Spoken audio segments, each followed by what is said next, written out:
are you a true marketer? Are you a real marketer or not? Is how close to the revenue you are. There's responsibility on both parts there. The responsibility of, did you explain the results that you were going to get? And did you, consumer, did you understand just enough, to keep them accountable to that?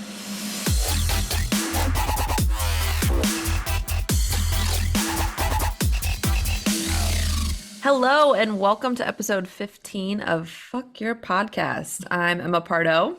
And I'm Katy Martin. And we are excited today because we have a special guest host. If there was such a thing as like a Jedi master of SEO and digital marketing, that would be this gentleman right here. So I'm going to introduce Mr. Rob Timmerman. So Rob and I, we met a long time ago, but I worked for Rob several years ago, and we've kept in touch, and somebody that I admire and look up to a lot in the world that we're in. So we wanted to have him on the podcast today. So welcome, Rob. Thanks, Katy. Excited to be here. Awesome. Yay. So, tell us a little bit about your journey in the world of marketing, and to introduce some of the listeners that may not know who you are. Yeah, sounds good. So I'm Rob Timmerman, and I'm the founder of Timmerman Group. Timmerman Group is a digital marketing agency. We're based in St. Louis, Missouri, and we specialize in really driving conversions for clients in various different industries around the USA. Awesome.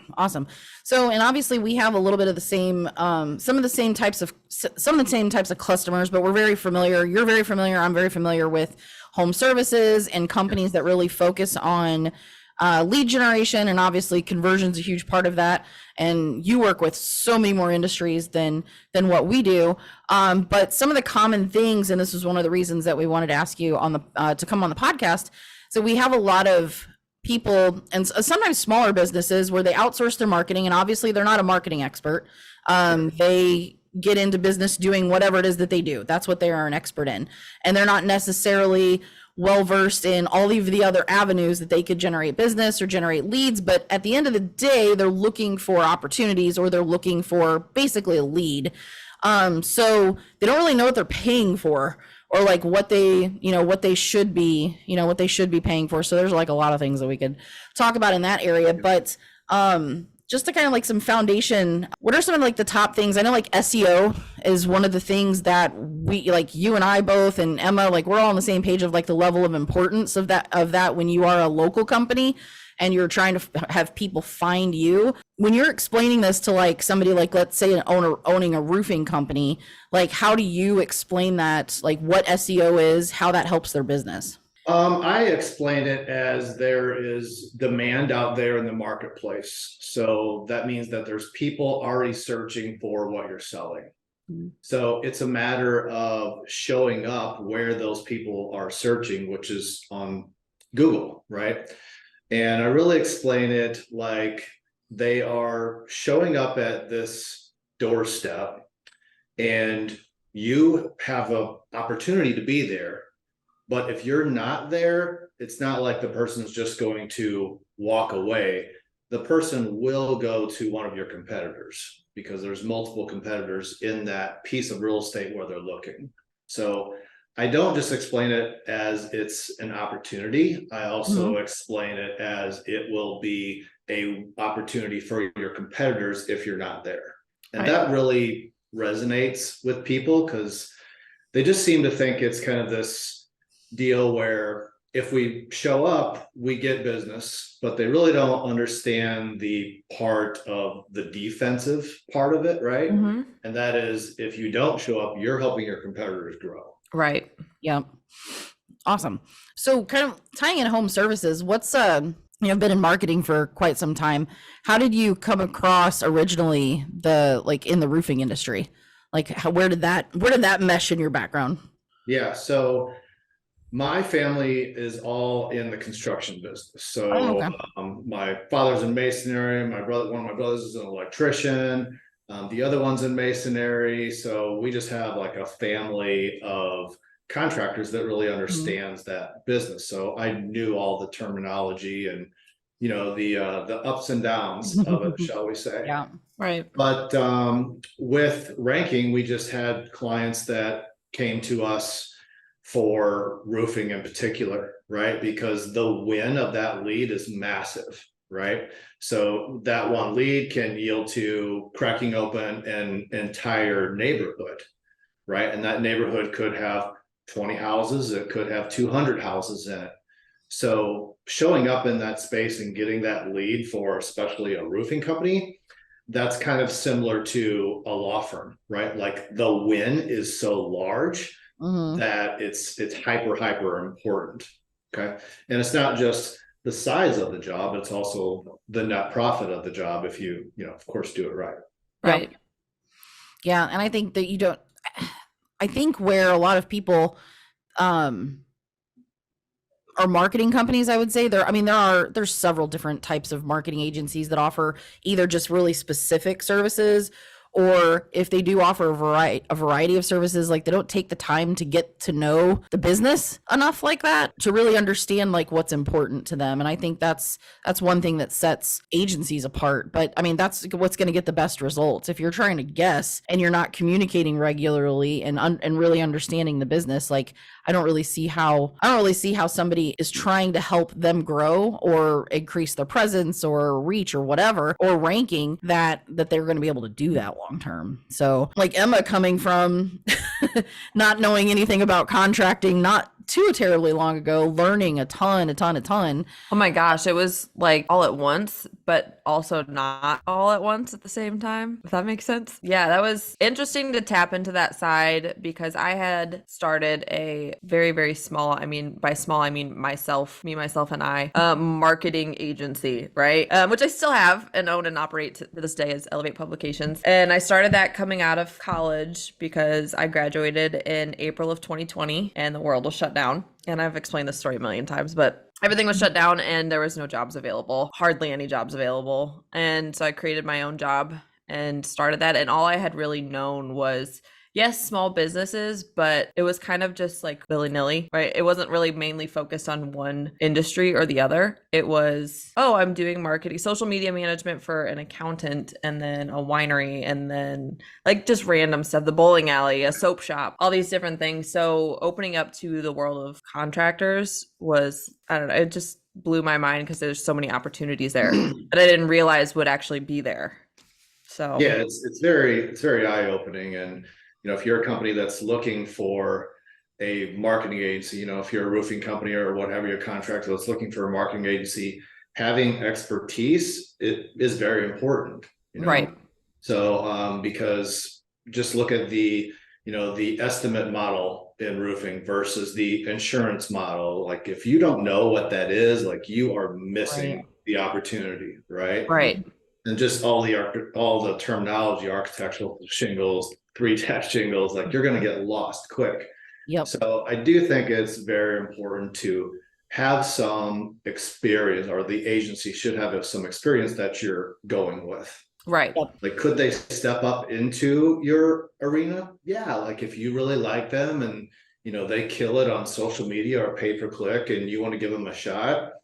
Yeah, maybe you can do that, but you need to understand like there's going to be a little bit of a learning curve that you need to invest as a company in order to make the relationship as good as it can be. Absolutely. And I feel like that stage of not being an expert or understanding the expert mindset in that industry, you're wasting so much more time trying to learn it based on your client and not learning it when you're like off site. Right. Doing your own research in that industry to better this client and wasting that time. And I feel like that's kind of how I started. I understood the basically general marketing and social media and how to operate social media and the trends and all that stuff.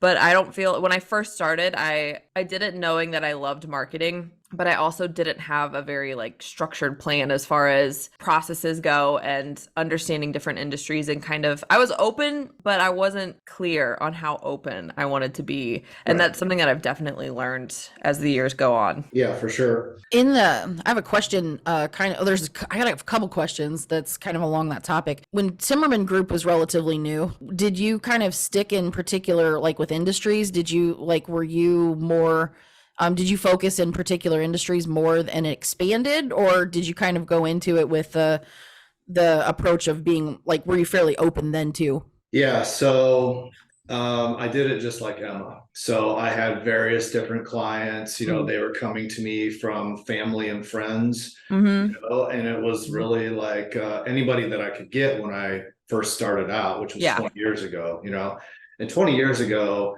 the niche thing wasn't as popular as it is now.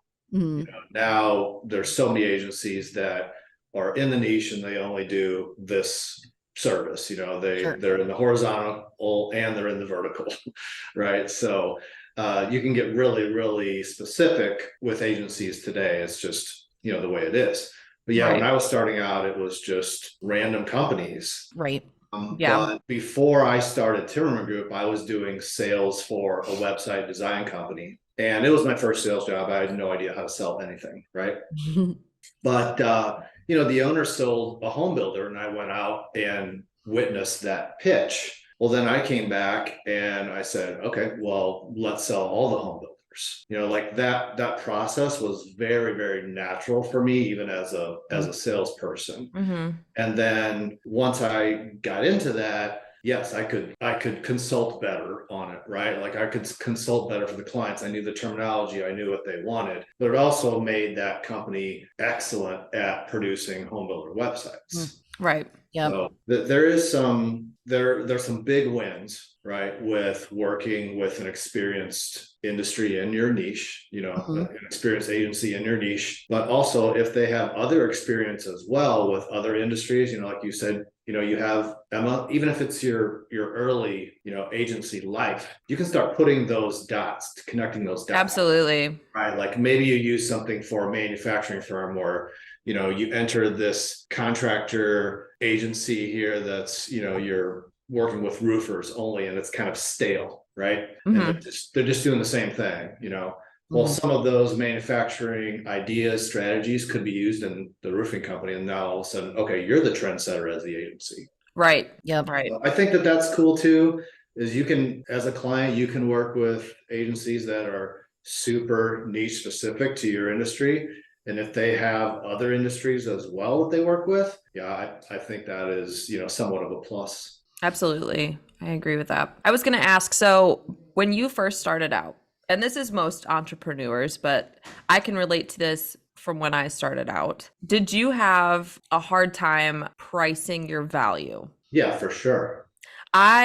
That's something that I struggled with a lot starting out, was just going, is this going to be a competitive enough price that I could beat out another agency similar to my level? Right. But also, is it going to be worth the amount of work that I'm putting into this? And that's something I struggled with so bad up until recently, honestly, until I got together with Katy and we started talking pricing. And we both agreed that, there's people out there that charge way more than even we charge now, but we also want to keep that competitive edge. Yeah, I think it's a balance. Mhm. Like I don't like to be the agency that just touts, we know our value, because that's Right. super annoying from a client perspective. Right. And it just doesn't sit well with me either, right? Right. But there's a balance there where, it's once you get to a certain greatness, as an agency and you're really killing it in what you do, like it does need to go beyond just time and material, right? Like that value is there, but I would say like from an agency, perspective, if you're an agency owner, like you'll feel that, like Absolutely. you start to have like a wait list, Yeah. right? You'll start to have conversations. Well, hey, would you take us on being big bad roofing company if you got rid of 3 small roofing companies in your market? Like you'll start hearing that type of Right. feedback. And then from a client perspective, it's really just where you're at, right? Like, this is just you and a truck and you're, running leads and, having a single crew, and you need to take what you can get as an agency, or is it more where, you're in multiple states, you're in multiple metropolitans, you've got crews, you've got the team, and maybe you're getting an agency just to do this piece, or they're doing, this piece, or maybe you don't have a marketing team at all internally and you need to just outsource the whole thing. So kind of touching a little bit on like the whole niche thing, and I'm only bringing this up because I've heard it a couple times. If you hear something more than once, it seems to stick. And it may have been, I'm trying to remember exactly where. It could have been like in the process of interviewing marketing professionals, for something I was recruiting for. But I've had somebody, I've heard it twice, that says if you're a niche marketer, you're not a real marketer. So like, how do you feel about that? I wouldn't say that that's true at all. Okay, so as you get into a niche, you start finding out how much you don't know. Mm-hmm. Okay, so I could spend the entire rest of my career in roofing or in legal. Remember, like, unless you came from that, like, unless you were a lawyer of 20 years or a contractor of 20 years, there's a ton to learn there. Right. Okay? There's a ton to learn there. And you're not gonna, pick that up right away. So yeah, that's kind of my thoughts on it. Yeah. So the other thing, so there was the niche side of it, and then the whole thing, like trying to be like a master of like a jack of all trades, but really a master of none. Like there's certain things that even in the marketing world, like, like you said, sometimes you outsource a piece of your marketing because that particular person or that particular agency is like an expert in that thing. And, I've learned that recruiting marketing professionals in general. So you try to find, like, you have these small companies who they're like, I need to hire a director of marketing, but that's not really a director of marketing. It's you're doing everything. Like you're a graphic designer, you're this, you're that, you're all of those things. Yeah. But real, like knowing what you're good at, and that it's okay, it's okay to like focus on the services that you really, really know. And yeah, for sure.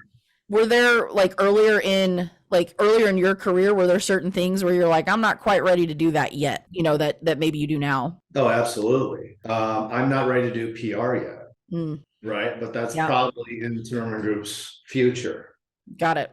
Just because we're getting inquiries for it. Sure. Right. Somehow we win the best PR agency in St. Louis, from the Small Business Monthly magazine.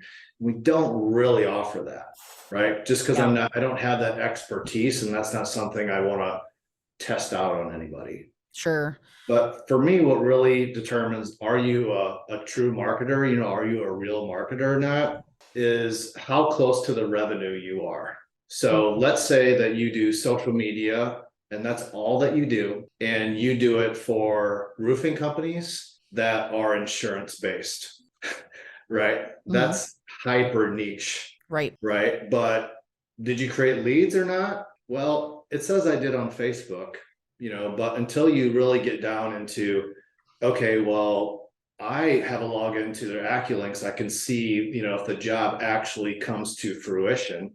I can see what that job's worth. I can see I'm charging this agency X amount and I got them a 3X, 4X, 10X return. I mean, to me, that's marketing, right? Yep. So it really doesn't matter how niche you are, as long as you can produce real results. Absolutely. I love that. I love that. I think that'll give a lot of people perspective on, and that's one of the things we're going to talk about too, like what to expect. So it's funny that you say that, because there's your traditional, I'm not trying to like pat ourselves on the back, but like with the clients that we have, you do develop a relationship with them. You talk to them pretty regularly. You're getting to know what they do. You're getting to know where, and Rob, being, knowing the storm restoration industry, that when they call you and they're like, we had a hailstorm last night at midnight and you have to do something. They're like, what can we do? Like, what can we do right now? And this happened in, it was probably about 6 weeks ago. There was a tornado in Virginia Beach. So it's not a very heavy storm market. So they don't really get hail very often. They get more nor'easters, which is seasonal, just like, hurricanes. And so they got a tornado, which again, not normal. And so I'm like, do you know where the tornado hit? And he's like, yeah, so we, anything digital, like we can point that direction, but he's like, what could I do right now? And I said, I go, do you have customers in that zip code? And he said, yes. I go, prior customers. He said, yes. I said, okay, great. Email me that list. So he emails me that list. I send out one email blast, and I told him the thought process behind it, like what we were going to do. He calls me last week and he goes, hey, remember that email list? I'm like, yeah. I'm like, it was really small. It was like 30, 40 people. He's like, yeah, I just signed a $98,000 job from that email. And then like, that's the kind of stuff that you're like, well, that makes you feel good. Yeah, that's like that's what you're trying to do. Yeah, that's why I love doing what I do. Yeah. Like, we do branding and we build websites, and yes, I love seeing those visuals come together. Mm-hmm. The messages on my cell phone, the emails that I get about, hey, you saved the day, you changed our business. We were we were up against a layoff. Yeah. Or we, on the other side, like, hey, we're going to hire 100 people because of actions that you did. Like, that's what I love doing. Yeah. No, I love also giving clients that clarity, the clients that maybe are business coaching clients with Katy that kind of have whatever they need to work out within their business while you're providing these also marketing services. And then, like, for example, with a client that we recently had that's a coaching client of Katy's, as also a marketing client, and doing their social media posts and coming up with the creative on that side, and them seeing the creative and going, that's exactly what I wanted out of this business, and finding clarity. So they make maybe part of a caption that you put on their social media, their mission statement. And Katy texted me, she's like, yeah, that post you made? I was like, yeah. And she's like, so they're making that their mission statement. And I was like, oh my God, it's so exciting. Yeah, it's awesome. It's awesome. I mentioned before, my family's in construction. They build physical things. Right. Yeah. I'm not at that level, but I build digital things just like you guys. Sure. And that's like, it's the same reward. Right. Yeah. It's the same reward. Like, I remember as a child, my dad driving us around the zoo and saying like, hey, I bricked that wall, that curvy wall that goes around the St. Louis Zoo. Like, I bricked it. Right. So I get a lot of those same, emotions of seeing a banner up or seeing people use your, tagline or what have you. Yeah. That's awesome. So kind of segueing into, so we talked about different niches. So kind of segueing into like getting what you pay for, since we've been talking about results and impact and things like that. Cause that's at the end of the day, that's what a marketing agency does. Like we're working to impact their business. So, whatever it is that their growth goals are, sometimes it might just be getting started, like, hey, I don't have any leads coming in. How do we start that process? Versus, you get to the businesses that are like, hey, you've helped me hire 100 people and now we're looking to do PR. So you have all those different levels. And so the knowing like what that result is. And I know a lot of roofing companies, they're you hear that thing of, I paid so-and-so so much money to get me leads and I got nothing in return. Right. And there's responsibility on both parts there. The responsibility of, did you explain the results that you were going to get? And did you, consumer, did you understand just enough, to keep them accountable to that?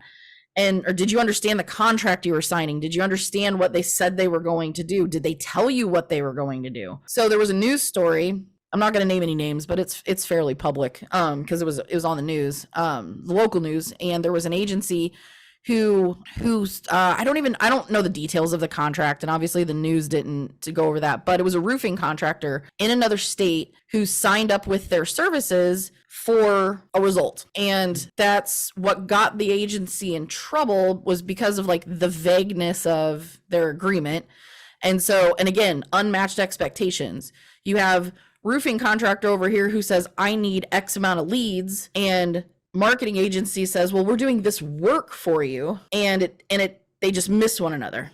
And so there's unrealistic expectations. Like, you're paying me for a service I'm providing. However, customer over here is expecting a result. And so, there ended up being there was a news story there. It's been on social media. And at the end of the day, the agency's like, well, the guy's looking for leads, but that's just not what we do. And so me looking at that going, well, then what do you do? So what did you explain to him that you do? Because he obviously was expecting, something for that. Right. And it's, again, there's a little bit of responsibility on both parts there. Unmatched expectations means we weren't clear on this agreement. Someone's disappointed. Right. But that's a common thing.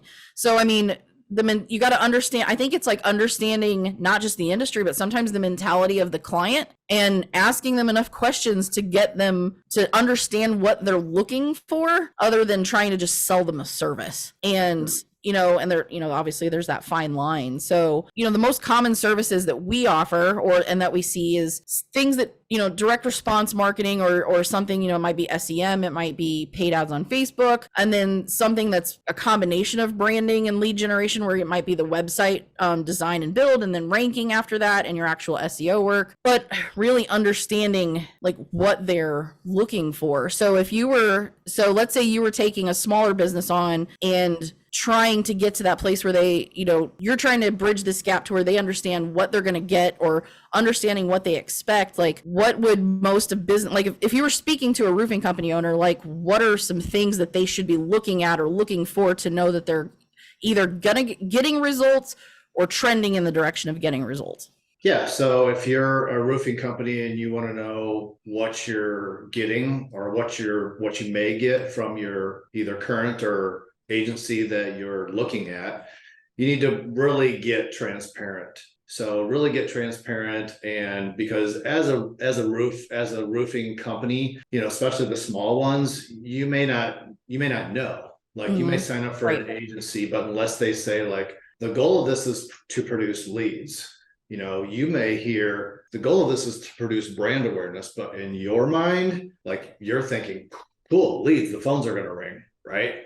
But that's not necessarily what brand awareness is going to do. It could. Yeah, right. It could, but it's not necessarily going to make it rain leads. So I think being transparent, and I would say that that's on both sides, definitely. Like, if you're a roofing contracting company, and you have something in your mind that you have as a goal, you need to tell them. Like, if you're expecting 10 leads a month, 30 leads a month, 100 leads a month, like, you need to say, hey, this is our goal for this to be an ROI, for this to have an ROI. Right. And then as an agency, you need to do the same thing. You need to say like, the goal of this is to produce leads. The goal of this is to produce brand awareness. Now, this isn't going to create leads, but in the grand scheme of things, it's going to help as an assist. Yeah. So I think just being transparent like that is the way to go for a new relationship. Okay. If you're in an existing relationship, I think the question that most agencies are scared to ask is this, and is this working? Because is this working is when the tires hit the pavement. Yeah. It's either going to say yes or no. And so most agencies will not ask that, or they will dilute that question. Right. But if you ask that, and if you haven't asked that and you've been working with a roofing company for years, it may be a little bit weird the first time you ask it. You may have some anxiety the first time you ask it. But if you start that regularly, right? Hey, is it working? Is it working? How are things going this month? That is true partnership to me. Yep. Like, is your phone ringing more? It may be killing it and you don't know. Right. You may have an opportunity to increase your marketing retention and do other services, but if you don't know how things are going, they may just keep doing what they're doing. At the same time, you may know that it's not working, and then all of a sudden they drop you and you think it's working well. So just asking that question really puts, I would say, the marketing agency into a power position, because then you know what to do. Right. I was also going to say, I think it's a major red flag if, from a client standpoint, if you're working with a marketing agency and you feel like they're gatekeeping. And that sounds like what that marketing agency in the news article or segment had done, was just kind of like gatekeep the information. They felt like they only needed to provide the service itself and not really the consulting side of it, because there's nothing that is more satisfying than doing the work, but also being able to communicate with that client and discussing, this is what we're doing, or this is what we see is trending. Are you able to provide this information for us so we can reach your goal? And I think that's also one thing that clients get confused with, is that it is a partnership, and it's not just, here, I'm going to give you this login to this Facebook and here's my AccuLinks, like, make it happen. You have to work together. You have to understand Right. what's going on in that business to be able to market it. You have to understand what's going on in that community to be able to market it, especially with home services and how local they are. Yeah, for sure. Yeah, if you're an agency and what you're doing is not working, and sometimes that happens. Sometimes you sign up a client and it just doesn't work for one reason or another, and it's usually because of the industry they're in, right? And if you're holding them to some long-term contract just for the sake of holding them to a contract, that's not a good partnership. Yeah. Right. Yeah. That is how you get in the news. Right. Yeah. That for the wrong reasons. I even tell people that on the coaching side of things. It's like if for some reason we get a month in and you don't feel like you can do the work and I'm not going to hold you to paying the rest of the 90-day agreement if like you can't take the time for us to work together to make the progress. If it's poor timing, it's kind of the same thing. Like Emma, like you said, like asking the right questions of, hey, if we pull a lead report, like, or even if a client comes to us and says, hey, I'm not sure if this is working. Great. Well, let's look at that together. Yep. So let's look at the reports that we can pull from the prior month, and then let's look at this month or the timeline that we've worked together, compare it to the time we weren't working together.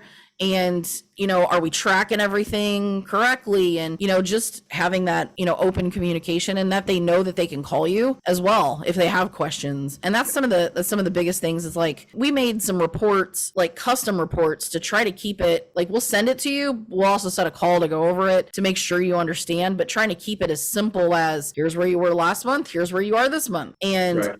if the results aren't optimal, can we figure out why? And do we have a plan to fix it? So, and I think most people appreciate that, as long as they're still getting a little bit more results than they were like maybe the same time last year. So, because it's dynamic, right? Like, social media, when you see engagement go down and then like we're going, oh my God, but but we're working on fixing it. But you want to have that communication with the client that, hey, like, we're aware, here's the strategy we're changing over the next 3 weeks. Right. So I have a question that is something kind of relevant to now. As a marketing agency to your clients, how do you combat a non-responsive client? So when you're needing information from them, or you're needing them to set up a call, or you're needing them to understand what you're trying to do, and they just will not respond, nor will they provide the proper information you need to complete your job. Yeah.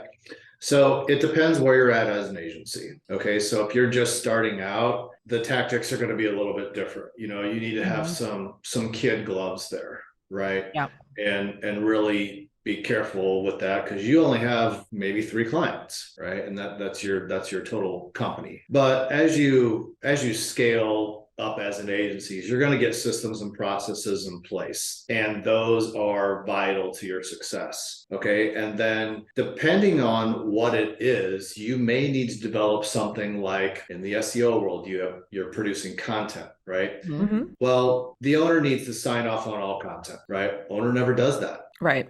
So you are 50 blogs deep and you can't publish anything, right? So putting something like, hey, I'm going to keep you in the loop with all content, just to let you know, we totally understand your business, as you know. So after we send you a blog, if we don't hear back, we're going to go ahead and post it on your site in 48 hours. Right. Those little processes there are great for both sides, right? Because probably like you're working with the company that trusts you. Mm-hmm. The person or the owner, especially, like, who thinks he needs to approve the content, probably doesn't if you have a good enough experience. Like, they've already told you, we don't want to do 3-tab roofs. Right. So don't talk about that as something somebody needs. Sure. Okay. So you already have that kind of yes/no guidelines there of what to talk about. Mm-hmm. So it's just breaking down some barriers and having trust on both sides so you can scale. Yeah. Okay. Yeah, I agree with that. Definitely. And I think that's kind of what we do in a sense, is like, especially with social content, we have our template that's a planner, and it's shared with the client. They have access to it whenever. And it's kind of, we're updating this every 2 weeks with the next 2 weeks of content. If you have an issue with it, feel free to contact us. We have no problem doing that. I think we're at that point of, if you don't say anything, we know that you trust us to do this. Right. And it's like a healthy boundary. But they still have the ability to. So, and like with you got to be in the trenches with your team members and also your clients. Absolutely. So just yesterday, like we're a team of 30, right? Mhm. But yesterday I'm texting a client and I'm getting his actual password to his Gmail that he uses for all of his business, right? And I'm changing his password and getting him access to his Google My Business or Google Business Profile account Right. because we had been working on it for too long and it was holding him back. Mm. Like as an owner, like he trusts me to do that. I'm not gonna push that off to one of my team members. Right. Reset his master password. But when you have that level of trust, like for me, it all comes down to speed. Like the faster you can move for them because that level of trust is there, it's a win-win for both sides. Absolutely. It's not painful at all for the agency, and for the client, it's a win-win because it's a revenue generator. Yep. I agree. Awesome. Katie, I guess we can kind of segue into less business and not so much personal, but personal. It's not talking about entrepreneurship and running marketing agency, but it's relevant. I was going to say, as I gain more experience as an owner of a marketing agency and being a leader and in this role specific to marketing, I find myself looking at ads just day to day, whether it's a billboard, whether it's an ad on social media, whether it's someone's social media post for their business, going, oh, that's the marketing strategy behind that. And then I sit here and I go, what was my life like before I even got into marketing? Like, where was I? And why is this all of a sudden a thing? So kind of like, what was your life like before marketing, and how does marketing affect your day to day other than running a business? Do you find yourself in those moments of free time going, oh, that's so-and-so's marketing strategy behind that? Or like, I'm trying to understand the strategy behind that, or any of that stuff? Yeah, I like to kind of relate it to being a manager of a building, right? Like once you've been a manager of a building, like a commercial building, okay? If a light bulb goes off, you notice it, right? Like you can't walk through the building without this light bulb kind of pulling you towards it, right? To change it. And that's a gift, but it's also a little bit of a curse because now you just Yes. walk through any building without saying, yeah, I'm in Sam's and all the lights were off on the left side by the freezer department. Right? Like you just know those things. Right. And that's the same thing with marketing. Like it's a gift and I would never give it away. But I also can't see something without dissecting it to pieces like you're talking about. Right. Right. Right. What's the strategy? You can't just watch the Super Bowl ads without thinking about Yes, that's exactly. you would have done them better and the highlights and the mistakes and all of that. But I think that's everything, right? Yeah. Back to a roofer, like if you're a roofer and you see a roof that is put on and it's in shambles, you can't drive by that house without noticing. Right.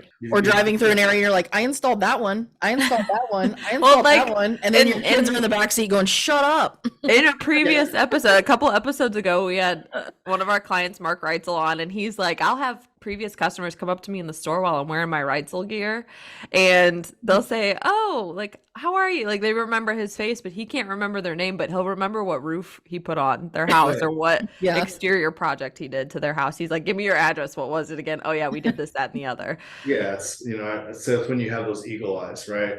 Right. Like you just can't walk by it without noticing those things. Absolutely. I think one thing that was fascinating when I started getting more into marketing. Well, I mean, I've always done to some level, obviously not as intensive as what we do now, but it was probably within the last couple of years. Justin and I watched Mad Men from the beginning to the end. And it's funny because they were ad agencies. They were just advertising agencies.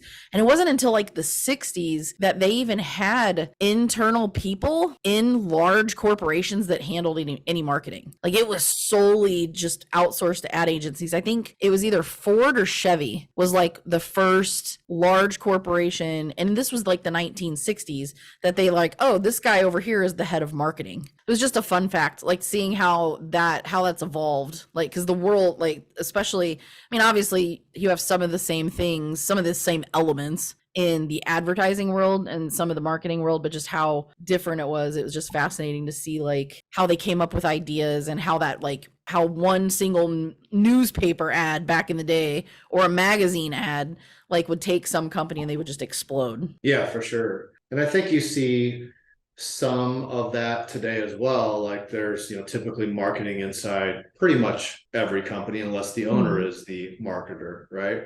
But you do see these trends that happen of should we outsource it? Should it be in-house? And the same companies will just phase in and out, maybe every 5 years or so. And, now is some interesting times, right? Like people are cutting marketing teams, the economy is a little bit turbulent, right? Yeah. So there's this whole flux of, why are we using this agency when we could have 100 people on payroll? And the other company saying, why do we have 100 people on payroll? Why aren't we outsourcing this to an agency? Right. And you could have micro pieces of that too. Like, yeah, we've got a great marketing agency, but we're bleeding money in pay-per-click. Right. So let's find an agency that just does that. Yeah. And what's so I think just accessibility too. I mean, obviously we do this every day, so we know the parts that are more complicated and we know that the parts that are easier, and we have some tools that make things easier, and just how times have changed and all of the tools and technology that we have. So there have been some things that we've been researching regarding like AI and Chat GPT and how that's going to integrate into the marketing world and people that already use it versus how we have to pay attention, how it changes so often. So how do you feel about some of those tools, in the world of marketing and content creation? I love all the tools. So for me, it's all about speed. Like I said, that's the thing. Like the faster that we can get results, it doesn't matter if I drove there or if I walked there, right? Like the results are still the same. So for our agency, it's not a time and material thing. It's a time and material thing is considered, right? But it's also a value thing. So I think those tools are great.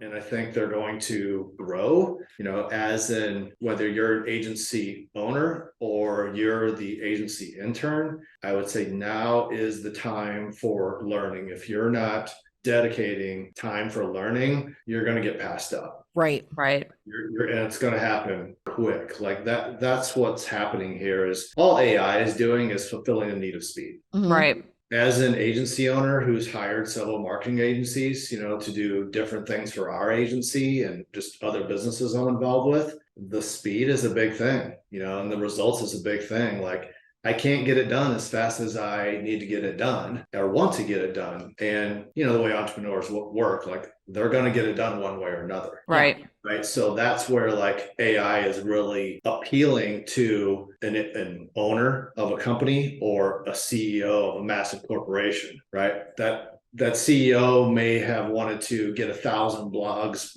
created a month, right? And he just couldn't do it. Like his team just couldn't do it. Right. So he got some tools that can at least shorten that gap. Right. And I'm not saying that you should just be writing, with AI or creating graphics or what have you. Yeah. But it's input output. Like it's a tool. Like, can I dig a massive hole without a shovel? Yes, absolutely. Can I dig it with a shovel? Yeah, faster. Yeah. Can I dig it with a sharpened shovel? Even faster. Can I dig it with a backhoe? Yeah, super fast. An hour. Probably in a couple of minutes, but the result is still the hole that I want. Yep. And you can't take away the one thing that people don't understand too is like utilizing Chat GPT or some sort of AI. Like, I mean, because Chat GPT is just what everybody's talking about, but there were other AI tools out there to help with this kind of stuff before. And a lot of agencies that were on the forefront of using the tools, they were already using them to help, but it doesn't take away the research. It doesn't take away the analytical side. Like that stuff you can't do that. It's not going to be able to do comparisons. It's not going to be able to come up with the ideas. It's not going to be able to do the keyword research. Like, so it's, again, like you said, I've always looked at it as it's just a tool to be able to speed it up and use. But it benefits both marketing agencies and clients. Clients are getting the results that they want, right, if done right in a timely manner. And then the marketing agencies are getting these tasks done in a timely manner to open up opportunity to work on something else, to grow another part. And I think that's we're experiencing that now. And I love getting the texts from Katy that are like, you'll never guess what I just discovered about Chat GPT. And then we'll go and mess around with it or do our research. And then it's like, oh my gosh, if you've seen Step Brothers with Will Ferrell and what's his face, it's like when they build bunk beds and have more room for activities. That's what it feels like. We're building this bunk bed to have all this room for more activities. Yeah, for sure, for sure. Yeah, and I think just as a person in an agency, the tools, are you using them as a tool or using them as a crutch? Right. Right. Yep. So like, are you using the tool to better your writing, let's say? Are you using the tool to better your graphics? Or are Mhm. you using the tool as a crutch to just produce it so you can just check the box? Yeah, Right. Right. exactly. Like Grammarly, for instance, I was looking at our billing on Grammarly yesterday with our ops director. I've been using that since 2017. Hmm. Mm-hmm. Grammarly improved my writing by a landslide, Yep. Mm-hmm. right? But I noticed what it was changing about my writing, right? And then I use that in my just in my free form writing going forward without using Grammarly. Right. That's what I mean by like, are you using it as a tool or using it as a crutch? If you're learning from it, then you're using it as a tool, which is what I believe it's Yep. for. Right. I think the thing that I admire about the people that take the time out to do this would be teaching like Chat GPT or whatever AI software. It's scary because it's gonna replace jobs, right? But the TikToks that I've seen of people that create this virtual assistant that's a literal virtual assistant is teaching them, here's what you need to know about my company, here's all the people, and taking that time to explain and train this computer, and that computer can just keep spitting out exactly what you need in the quality that you need it, which I think is absolutely insane. Yeah, for sure. And it's just on the tip of the iceberg. Right. Yeah. Yeah. And it's more like, this just happens to be something that's more accessible. So people who are looking at it like, how can I really use this to my benefit? How well does it learn? They don't even realize that in the world of business automation, that there's been robotic process automation that's already existed. So like, you take that AI and you go to the next level, there's companies out there that will be like, hey, if you have a computer, we're gonna teach this script to run, and then it's going to just continue to do it automatically, all these repetitive tasks in the background that you'll never have to touch again. Now you'll just have to check it to make sure it's accurate, but Right. it's just going to continuously run. If you take a lot of companies, maybe in the roofing industry, let's say, and you say, hey, roofing sales team, I'm going to put a chat window on the website. All you guys have to do is respond to it. A lot of them won't even do it. Right. Right. A lot of them won't even do it. So what is the owner going to do? The owner's going to implement an AI chatbot, Yep. right? Because he or she knows that people are there. And if they're opening the window and chatting, like, it's an opportunity that's either you get or Right. your competitor gets. So, there's a lot of that too, of that resistance. But at the end of the day, it's might be stuff that people don't even want to do Yeah. or they're unwilling to do it. Yeah, I mean, and if it is things that like, well, automation, we could go down that whole other road, but like just talking about AI, if it's things if it's something that you don't want to do, or if it's a repetitive task, like it's something that's just transactional, it's repetitive, can it be automated? Can you automate that? And those are the things I always look at first. But that whole, like, because there are chat bots, where you can build prompts, and I think a lot of people get intimidated with that because it takes time to set that stuff up. But the one that I found was, once you build it this one way, it actually will answer questions. And so then it's set up. So as opposed to going in and like, I've seen other like chat widgets on a website where it's like, now you got to take into consideration these people are asking these questions now, and you got to build prompts for that, where this is just automatically pulls back and forth, from Chat GPT, which is fascinating. Yeah. Yeah, it's just getting people closer to the human conversation, right? Mhm. Unless it's some e-commerce type of situation. Yeah. But with contractors, like, you're just getting that much closer to the human conversation as quickly as possible. All right. Well, we could probably sit all day and talk about all of the things in the marketing world, because it's what we do every day and it's fascinating, and picking each other's brains. We don't know where to stop, so we're gonna thank Rob for his time. Yes. Because Thank you. we're Thank creeping up on an hour. He's got, like you just said, he has 30 employees to manage there. So And say hi to Mimi for us. yeah. Oh my gosh. Wait, We'll do. She's one of our favorites. So Yeah, we're she's glad great. we're glad that she's there on your team, because Yes. it's a perfect fit. Yeah. But Yeah. but yeah, so Rob, tell everybody where they can find you, and you're very active on LinkedIn. I know that. So where can they find more about you and Timmerman Group? Yeah, LinkedIn is probably the best place to interact with me. That's pretty much where I post from a personal level, talking about business, sometimes just entrepreneurship, sometimes just about life. So LinkedIn's the best place to find me. It's Rob Timmerman, and I should come right up. And then the agency Timmerman Group, you can find us at wearetg.com, and that's got everything about our agency. Awesome. Well, as usual, if you have any advice that you need or want to hear a topic or just want to chat, you can always message our Instagram, which is at F__K your pod, or you can email me at Emma@99creatives or Katie at 99 creatives. And I guess, I don't know what moral of the story is. That's what I usually say at the end. I don't know why or how it came about. I would say moral of the story, but I don't really like, don't choose a marketing agency that's going to screw you over, but also, I don't know.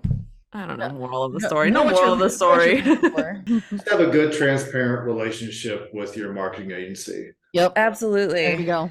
Absolutely. And as always, don't forget to do the damn thing. Okay, bye. Adios. Thanks, everybody.